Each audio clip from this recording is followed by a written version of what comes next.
तुमच्या घरातही संध्याकाळी झाडू मारून देतात का?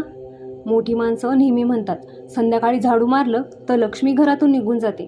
पण खरंच असं काही होतं का, की यामागे काही वेगळं कारण दडलेलं आहे? पूर्वीच्या काळात आजसारखी लाईट नव्हती. लोक दिव्याच्या किंवा कंदिलाच्या मंद प्रकाशात काम करायचे. संध्याकाळ झाली की घरामध्ये अंधार व्हायचा. अशा वेळी जर झाडू मारला तर चुकून घरातील महत्त्वाच्या वस्तू जसे की पैसे, धान्य, दागिने किंवा छोटी मौल्यवान वस्तू कचऱ्यासोबत बाहेर फेकली जाऊ शकत होती. त्या काळी धान्यालाही खूप महत्त्व होतं. एक एक दाणा मेहनतीने मिळायचा. अंधारात साफसफाई केल्याने नुकसान होऊ नये म्हणून मोठी माणसं संध्याकाळी झाडू मारू नका असं सांगायची.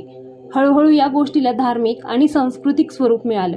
लोक म्हणू लागले की घरातील स्वच्छता, पैसा आणि अन्न यांनाच लक्ष्मी मानलं जातं. म्हणून संध्याकाळी झाडू मारणं म्हणजे घरातील लक्ष्मी बाहेर काढणं असा समज तयार झाला.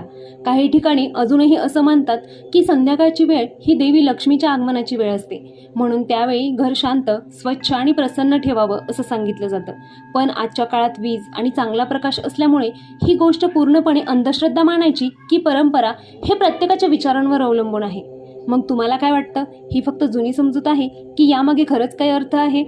तुमच्या घरात संध्याकाळी झाडू मारून देतात का? कमेंट करून नक्की सांगा. आणि अशाच यूजफुल व्हिडिओजसाठी चॅनलला सबस्क्राईब नक्की करा.